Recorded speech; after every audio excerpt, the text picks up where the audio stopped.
Okay, I think we can start with our second talk today. It's a pleasure to present Sam Nariman, who came from Purdue University, and is going to talk about foliations and homeomorphism groups. Yes. Yeah, thank you very much. It's great to be in Brazil and in this conference. I actually changed my talk to address broader audience. I was originally supposed to talk about piecewise linear homeomorphisms and foliations, but given that the audience is very diverse, so I thought that maybe I should talk about more general stuff. So let me start with a definition of the foliation.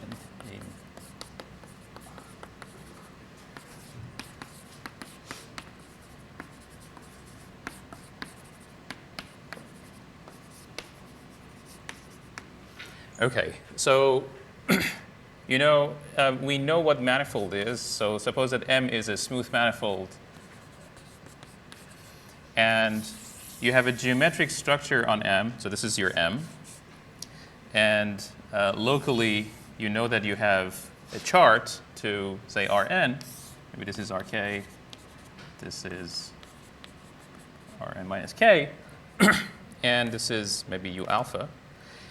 And so your chart, maybe F alpha, is going to Rn, but now you have the horizontal foliation on Rn that you can pull back and get locally a codimension k foliation on U alpha. And if you could glue these things, you have a foliation. So so to get a global foliation, codimension k foliations, and transition functions, maybe phi alpha beta x y, is going to be of the form of a function that depends on x, y, and a function that depends on y, where this is in Rk and this is in Rn minus k. Okay, then you can glue things together and get a foliation. And for people who are interested in dynamics of the foliation, what matters is the transversal structure of the foliation. So here, if transversally the function g is maybe r times differentiable, then you say your foliation has a CR structure. You only care about the transverse structure. So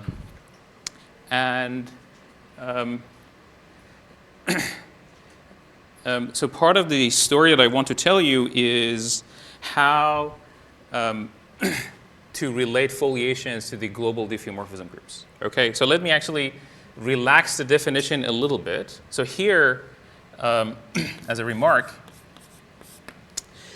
instead of mapping to Rn and pulling back the horizontal foliation, given that I said we only care about transverse structure, the transverse structure is of dimension k.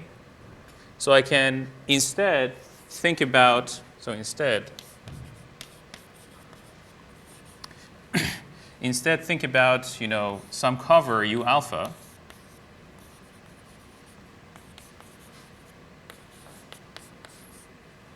and some maps, say F alpha. This time, this is not a chart, it's a map from U alpha to Rk. If it's submersion, then that means that it's transverse to points in Rk. So you can pull them back. And when you pull back points, you get foliation of codimension k, and then you have a gluing data. So if you have intersection of u alpha and u beta,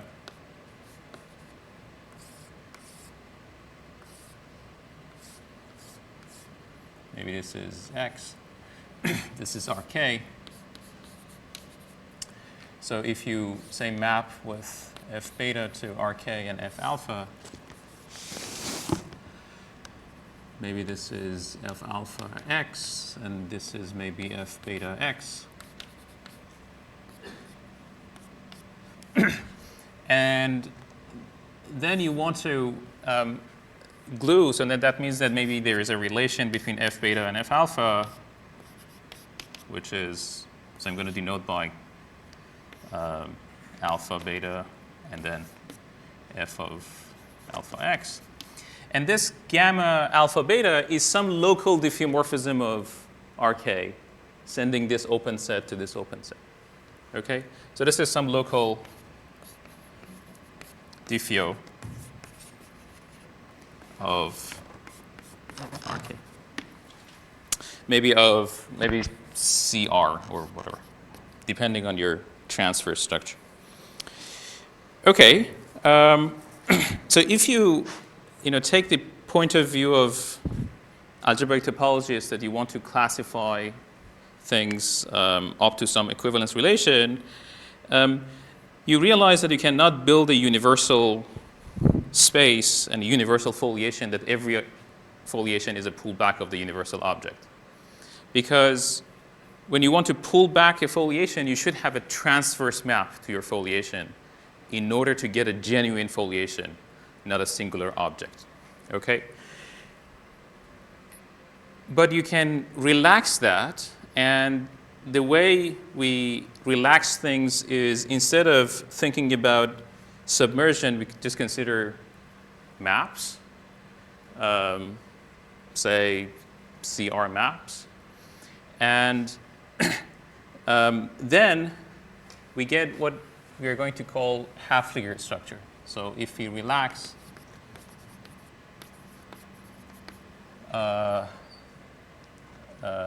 being submersion, F alpha being submersion, we get a Hafliger structure.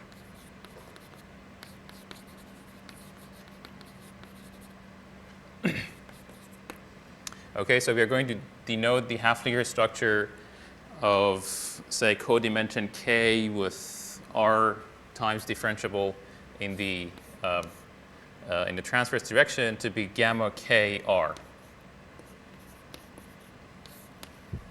Okay, and so the Hafliger structure in this language is, a bunch of maps, f alpha, bunch of gamma alpha beta satisfying some co-cycle condition.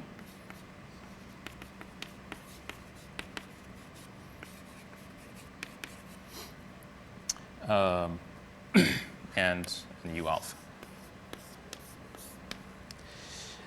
Okay. And then you can build a classifying space for these things. So there's a classifying space for Hafliger structure. So gamma definition, you can actually define gamma k r as an étale groupoid. So this is an étale groupoid also, where the objects are just points in Rk, and morphisms between 2 points is the germ of a diffeo sending x to y, say CR diffeo. And so this is a groupoid, and then you can associate a classifying space B gamma k r. And part of the classical homotopy theory of foliations is that given a Hafliger structure on a manifold, it's going to be some sort of singular object. And you want to ask when you can actually regularize it. I'm going to tell you more about that in a second. But then somehow the theme of the talk, which is going to be related to, I guess, the conference, is I want to think about the algebraic properties of diffeomorphism groups and somehow their relation to dynamics of the foliation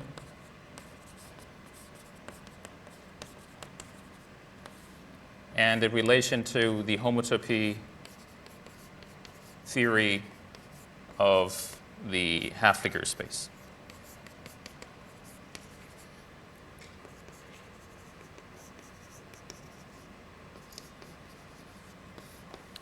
Okay, so first I want to tell you a little bit about some of the, maybe some examples that exhibit these relations that are interesting to me, and tell you some important open problems about the relation between these topics, and then at the very end get to the piecewise linear homeomorphism. Any questions so far? And what's the canonical relation on the gamma KR, which you pull back? So it's not a canonical foliation, it's going to be canonical half-figure structure. Yeah, what is it? Yes. So the way it's defined by the so given this is like you have points in RK similar to here and local diffeomorphisms between them, and that's going to give you the the structure of the universal object over B gamma k. You can say there is an E gamma k over B gamma k that gives you the universal principal half-figure bundle. So in other words, when you have a map from a manifold M to here, this gives you a half-figure structure on M. And that's going to be the way you think about the universal object here. Okay? Well, that was a good question. So let me... I have a comment or a question. Yep. Related with this relaxing submersion to any map. Yep. Because in principle may look arbitrary, but can't I approach also these K-figure structures or regard them as a closure of foliations under pullbacks? If I want some structure that contains the foliations and it's closed under pullbacks, they have to be this one, no, somehow. Well, closure is somewhat vague, but if you take it as some sort of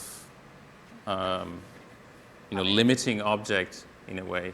A bit sophisticated way to say it would be to think of the functors points of the gamma and look at the foliations inside there and think that these points generate the functor or something. Right. Sounds reasonable? Sounds reasonable, yes. Okay. Yes. Okay, so I want to give you a few examples that exhibit these relations, maybe as a remark. One, there's a theorem of Filip-Kiewicz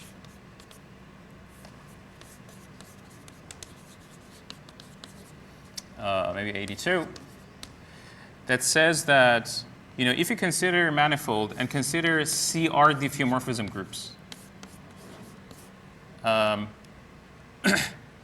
this determines CR structure on M uniquely. So what do I mean by this? Consider this large group as an abstract group. Okay? If you have another manifold N, say with CK structure, and consider diffeomorphism group of N, again as an abstract group, if these two groups are isomorphic abstractly, then M is diffeomorphic to N, and K is R, and they have the same CK structure. And the map is actually just given by conjugation. So it's a very strong rigidity type theorem. So this, as a discrete group, yes. So the automorphism group of a CR structure determines abstractly M and the CR structure, okay? So that's one type of the relation between. So you're saying that all automorphisms of this are conjugations? Automorphisms are conjugations, yes. Yes. This is isotopic to identity, I should say. Yes, the connected component. Okay, so that's one type of the relation between algebra and dynamics and geometry on manifold. Two, let me say it this way, perfectness of, say, C infinity diffeomorphisms of the circle, say, again, orientation preserving, implies, so this is a hard theorem. I should say this is a deep theorem of Hermann. And like maybe 200 pages, a very important paper in dynamics. This implies that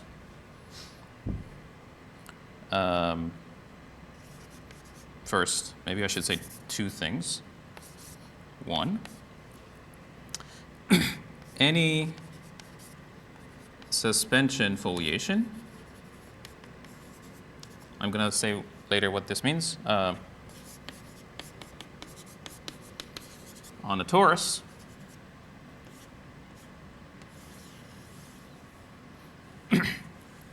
you know, maybe you have something like this, and then something like that can be extended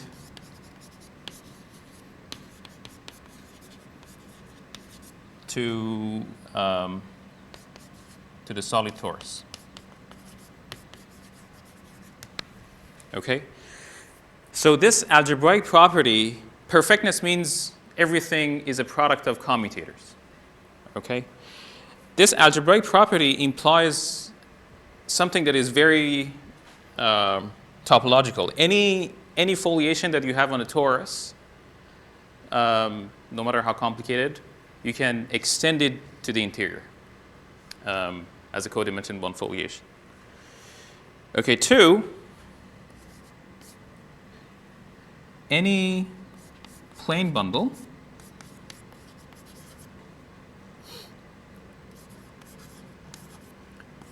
on a three-manifold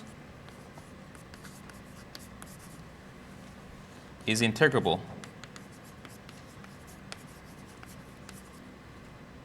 up to homotopy. So you know if you have a plane bundle on a manifold, it may not be integrable, it may not satisfy Frobenius. But this is a theorem of Thurston. So it says that you can perturb your plane bundle a little bit so that it becomes integrable. And this is equivalent to the perfectness of def of S1. Okay, so these relations are the things that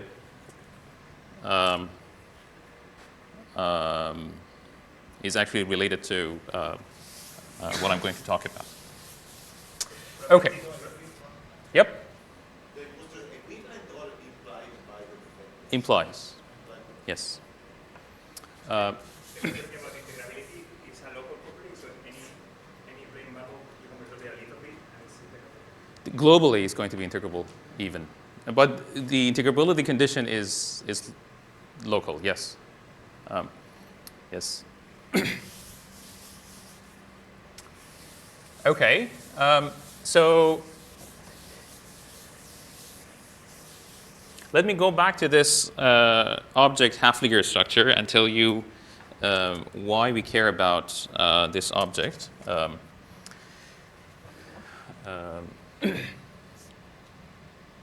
So Hafliger space.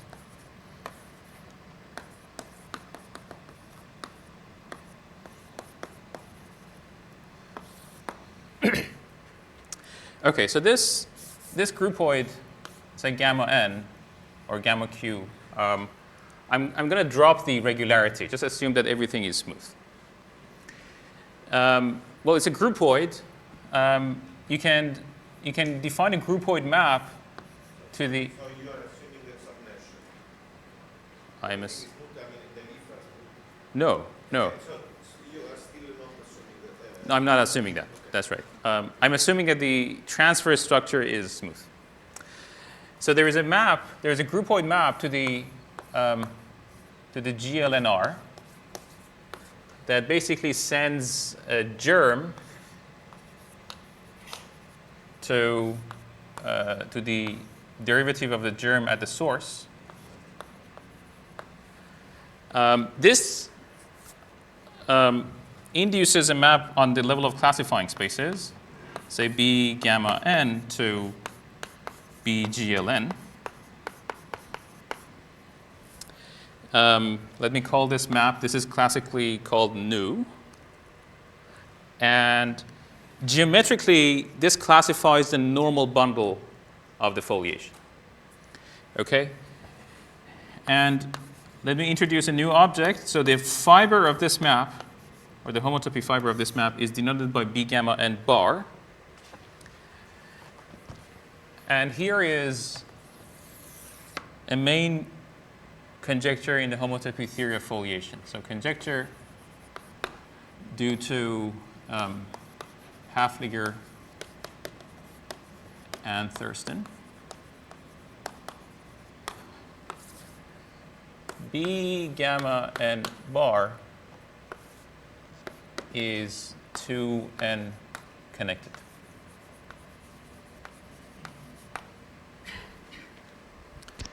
Okay. Let me tell you a little bit what's known.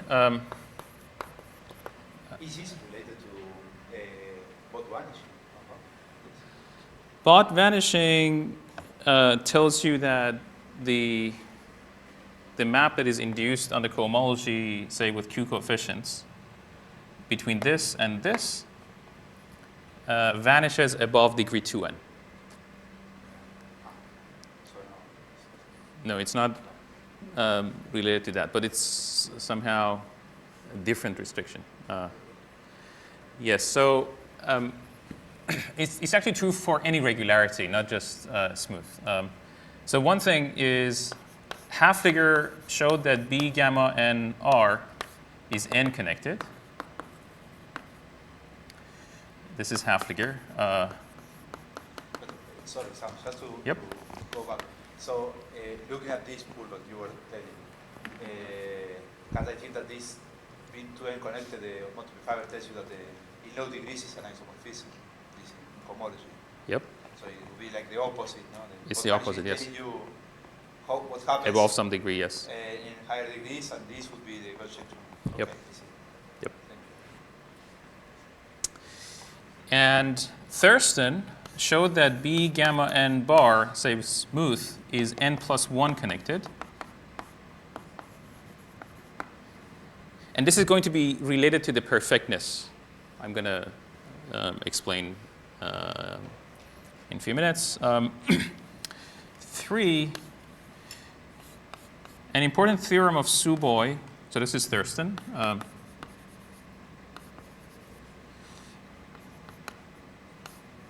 Showed that B gamma n bar 1, regularity C1, is contractible.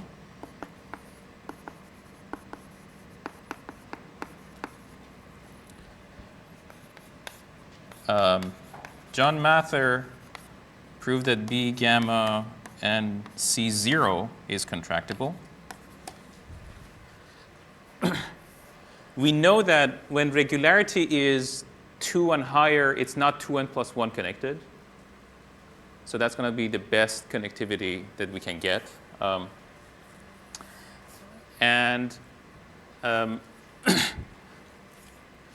want to tell you a little bit about what's the relation between somehow the homotopy type of this space and the algebraic properties of diffeomorphism groups, and the way that foliations behave. Okay.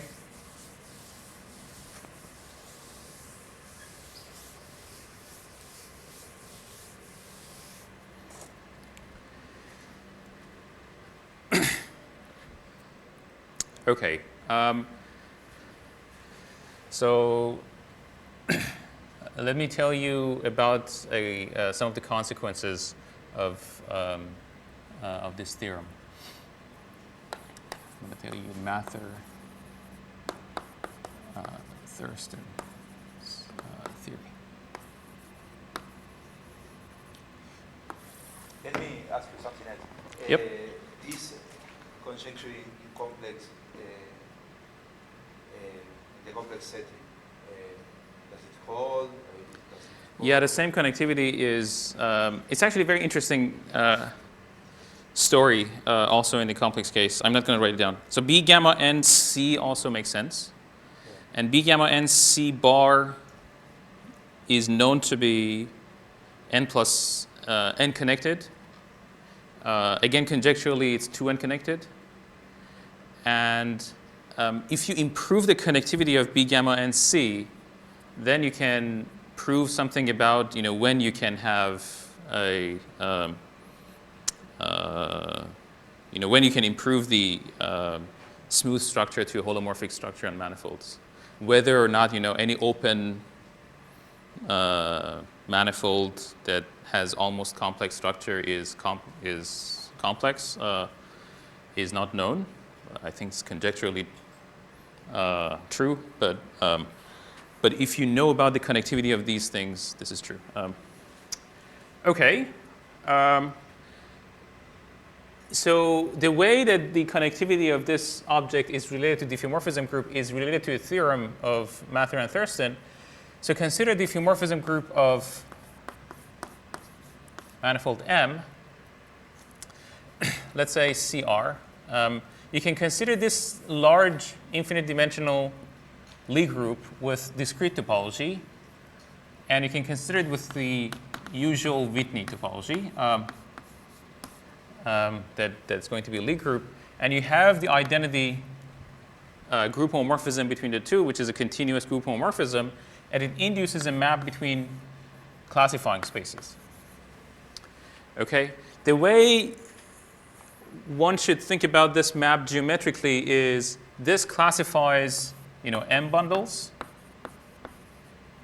up to isomorphism.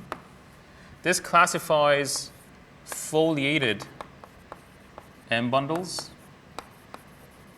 again up to isomorphism. And this map somehow is a forgetful map. It forgets that the bundle is foliated. And then the fiber of this map is denoted by B diff bar. And this is the classifying space for the foliated trivial M bundle. Again, up to isomorphism.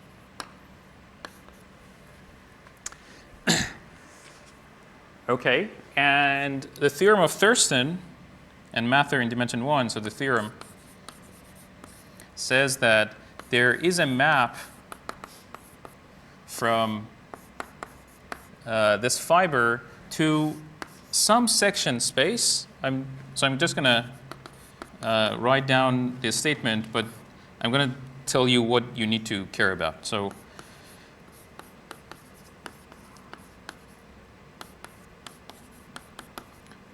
this is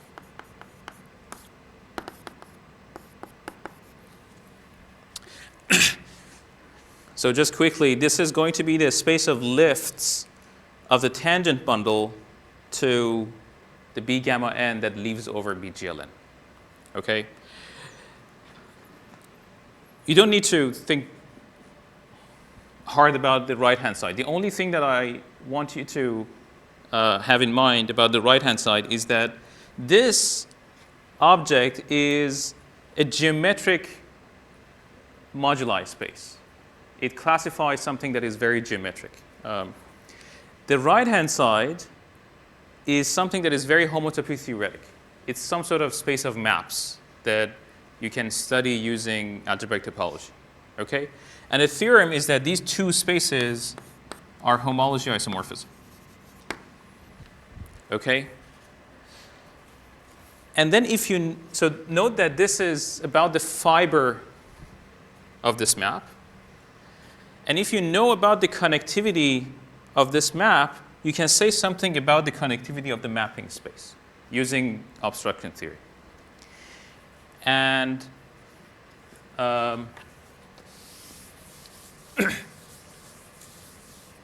and the interesting thing is that this is due to Thurston. Thurston used this theorem to show that, in fact, for any compact manifold, compact C infinity manifold, the group of diffeomorphisms that are isotopic to identity is a simple group.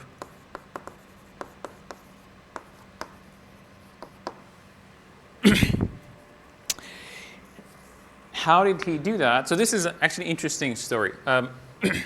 Some ideas. One hard step is dynamic. So step one is due to actually Hermann, again, that he showed that not only diffeomorphism group of the circle, but diffeomorphism group of a torus in any dimension is perfect.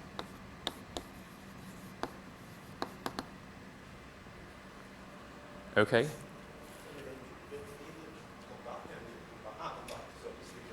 Yes. Very good. And from the perfectness of diff of Tn, so Thurston used this theorem and obstruction theory to say that, the first homology of this object does not depend on M. So use this theorem that H1 of B diff of M is independent of M. This is going to be related to the perfectness of the identity component of diff. So he says that, because it's independent and I know perfectness for one candidate, then I know it for everything else. Okay? So Thurston So what does that mean? Depends on what? On the dimension of M or something like that? It depends on the dimension of yes. Yes. In fact, yes. So this is, I can say that this is the same as pi n plus 1 of B gamma n bar. Okay, Thurston says that from Tn to any n-dimensional manifold.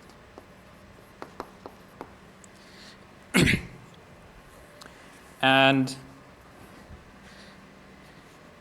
if you have heard of H principle story, in H principle theorems, it's some kind of philosophy that you have some geometric object that you want to understand, and then you relax your geometric object to make it homotopy theoretic, and then you understand your homotopy theoretic object via algebraic topology tools.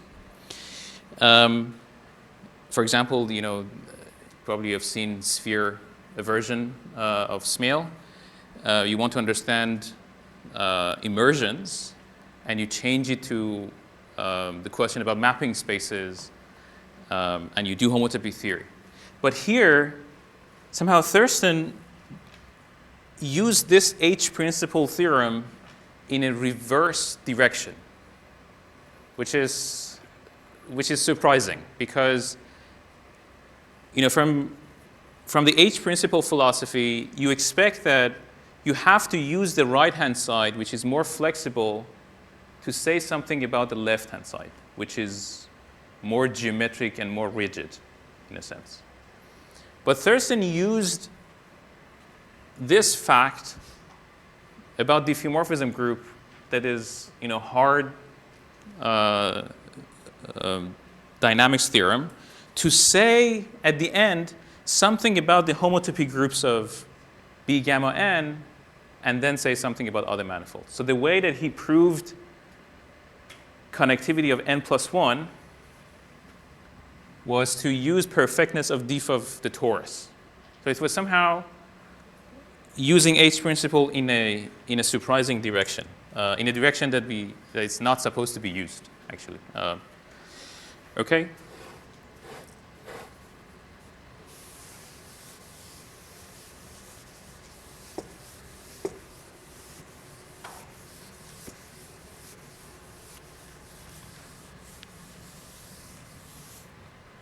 Any question so far?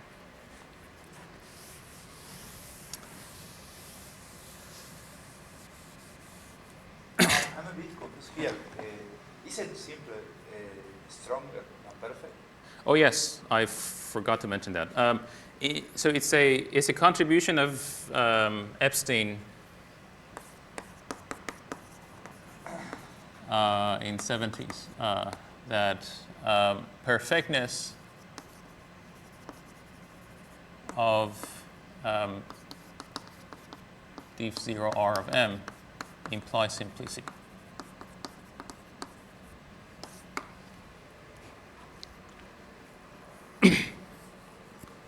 Yeah, it's a theorem of Epstein that was known before. So if you prove perfectness, you get that it's a simple group. Okay.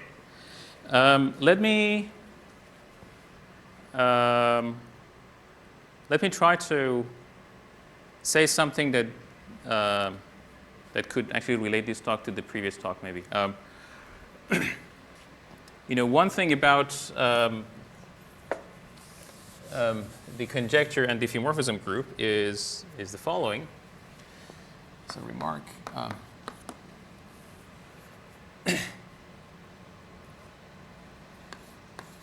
You see, B homeo of M made discrete to B homeo M. Because we know that this guy is contractible, this implies that this is homology isomorphism in all degrees.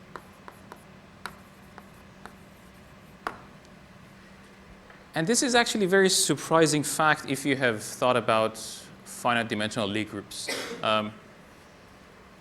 You see, in a finite dimensional Lie group, let me write down here.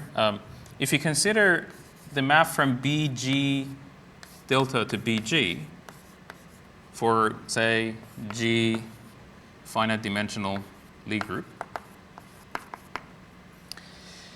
this classifies principal G bundle, this classifies flat principal G bundle. And this map is far from being homology isomorphism because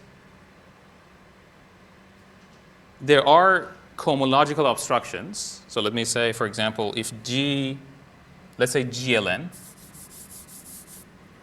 or GLNC,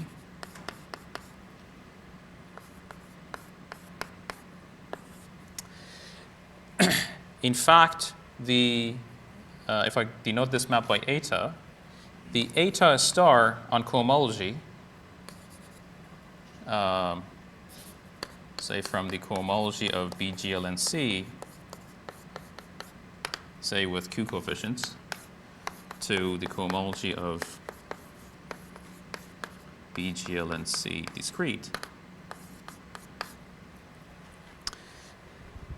So we learned from the previous talk, Mauricio's talk, that this this guy can be studied via Chern-Bill theory.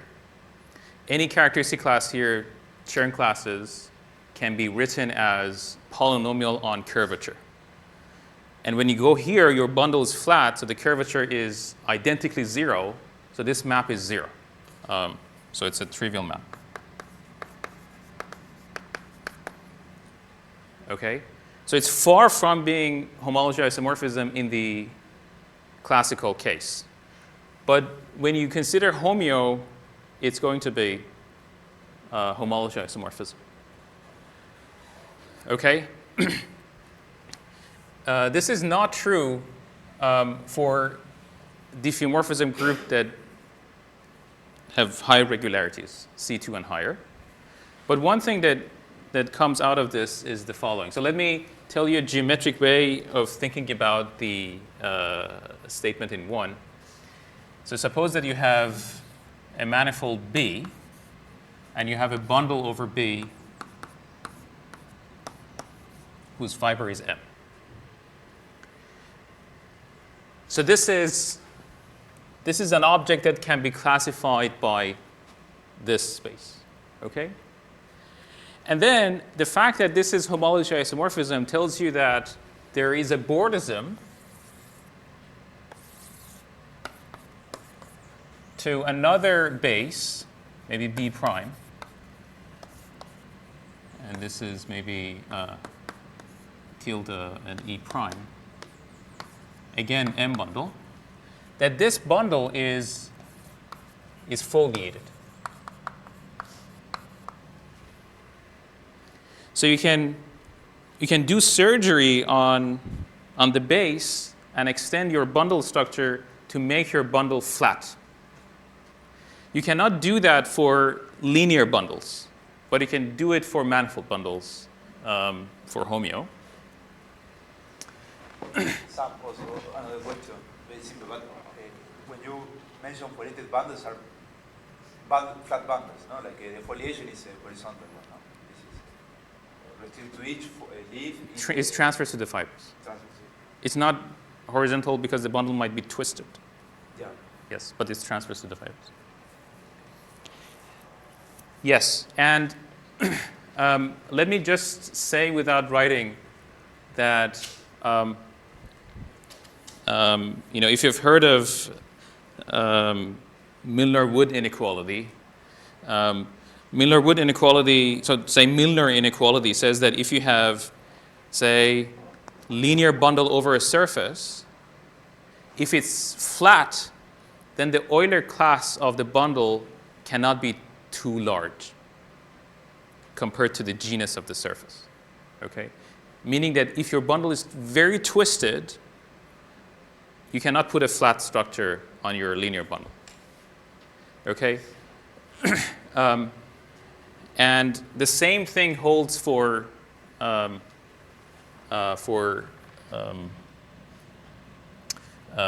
linear bundles in higher dimensions. So let me say theorem of maybe Milnor and Sullivan. So this is for R2 and this is for R2n. That flat or foliated, linear foliated linear R2n bundles have the so-called bounded Euler class.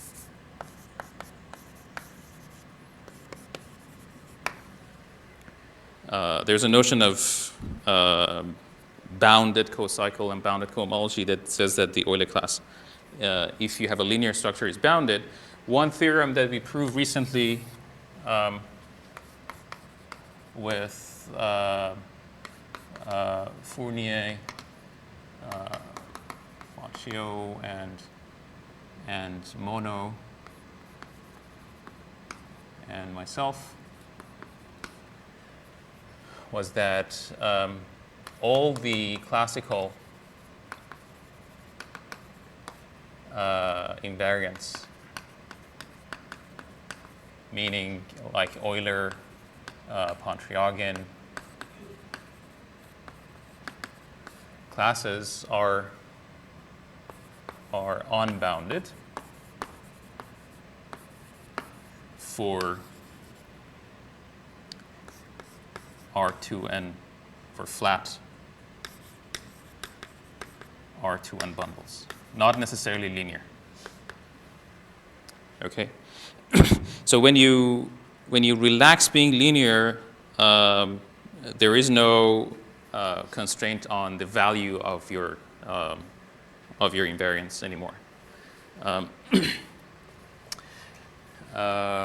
But let me say that, here I said this is true for C0 and not CR bigger than 1. And this already tells you,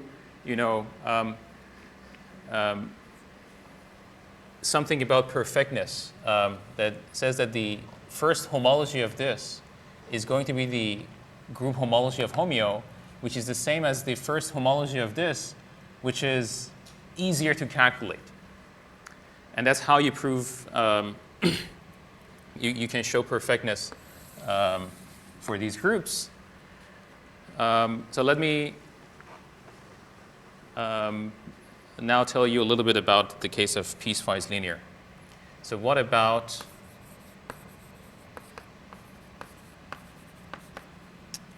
PL homeomorphisms?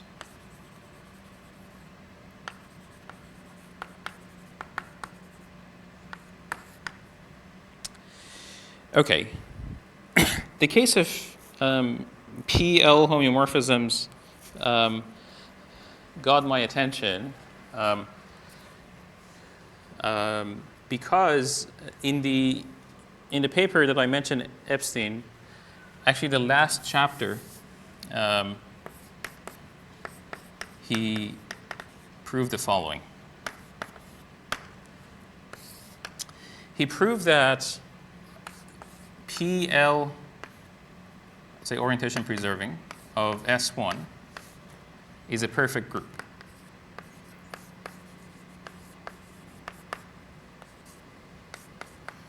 This is similar to the statement of Harriman for diffeomorphism group. Harriman used dynamics to prove that diffeomorphism group of S1 is perfect. Every diffeomorphism is a product of the commutators. Epstein showed that in the case of piecewise linear, this is actually much simpler to prove. There is no need for dynamics. In fact, the idea is if you have, so instead of the circle, let's just think about compactly supported piecewise linear homeomorphism of the real line. If you have some homeomorphism of the line, if you think about the graph of the piecewise linear homeomorphism, it's going to have some singularities. Okay, finitely many singularities. It's, the graph might look like something like that. Okay? As a map from R to R. One thing you could show is that you can show that any compactly supported piecewise linear homeomorphism can be written as a composition of things that each one has only 3 singularity. So it's kind of a decomposition theorem.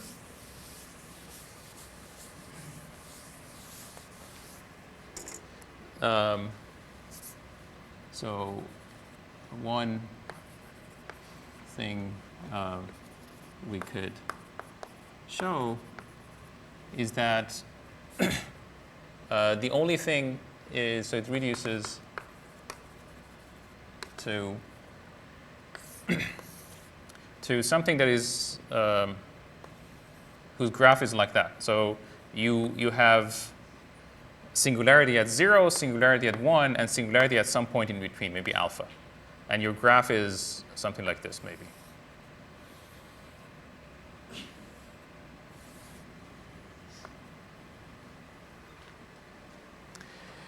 And then you want to say that, a piecewise linear homeomorphism of this type can be written as a commutator. This is an easy exercise. You can, because these are very explicit, and you can actually write down a commutator that is equal to this. So this can be written as a commutator.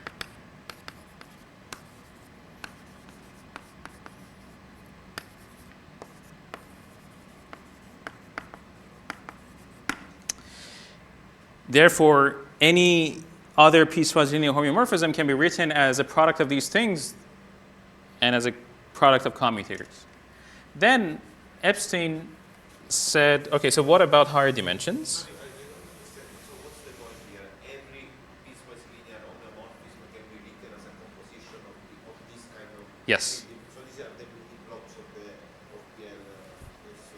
in dimension 1. Okay. Exactly.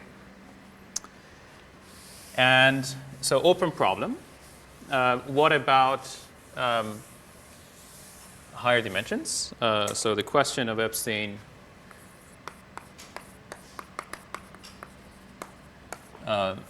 is piecewise linear homeomorphism isotopic to identity of M perfect when dimension of M is bigger than 2. And so you can think about triangulating your manifold and think about some typical elements similar to this.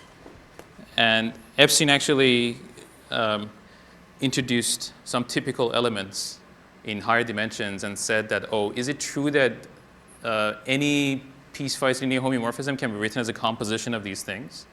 Because then we can understand these typical elements, which was not solved. So one theorem that I showed was the piecewise linear homeomorphism of a surface is perfect. Good. That's not a question. And the proof was not algebraic. It was homotopy theoretic. So I don't know how to write down things as a commutator. Instead, what I proved was I proved the analog of Mather-Thurston for piecewise linear. So we have a version of BPLM going to some sort of mapping space.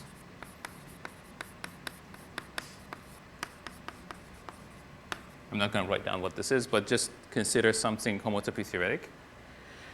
And this implies that in order to prove perfectness, I need to show that H1 of this is 0. And perfectness of this guy, so its equivalent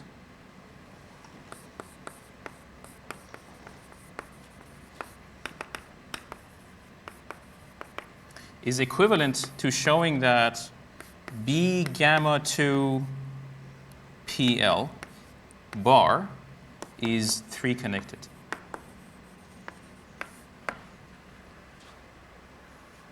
Okay? So this algebraic fact is equivalent to showing that this is the homotopy groups of this vanish up to degree 3. And somehow it's surprising that, remember, I said that in the case of diffeomorphism group and smooth foliations, Thurston used the H-principle theorem somehow in a wrong direction philosophically. He used perfectness to show that homotopy groups vanish up to some degree. But homotopy groups are supposed to be more flexible things to study compared to diffeomorphism groups. Here, for the case of PL, is the opposite. For some reason, it's easier to understand the PL version of Haflinger groupoid in an inductive way. And so maybe I'm not going to write down the description of this. I'm just going to write down the theorem. So I proved that B gamma 2 PL is in fact 4 connected.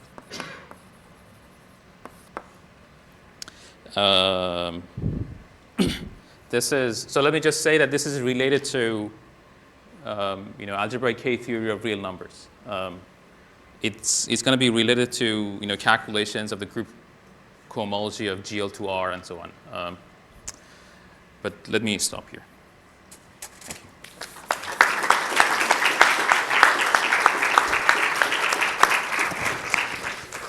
Thank you, Sam.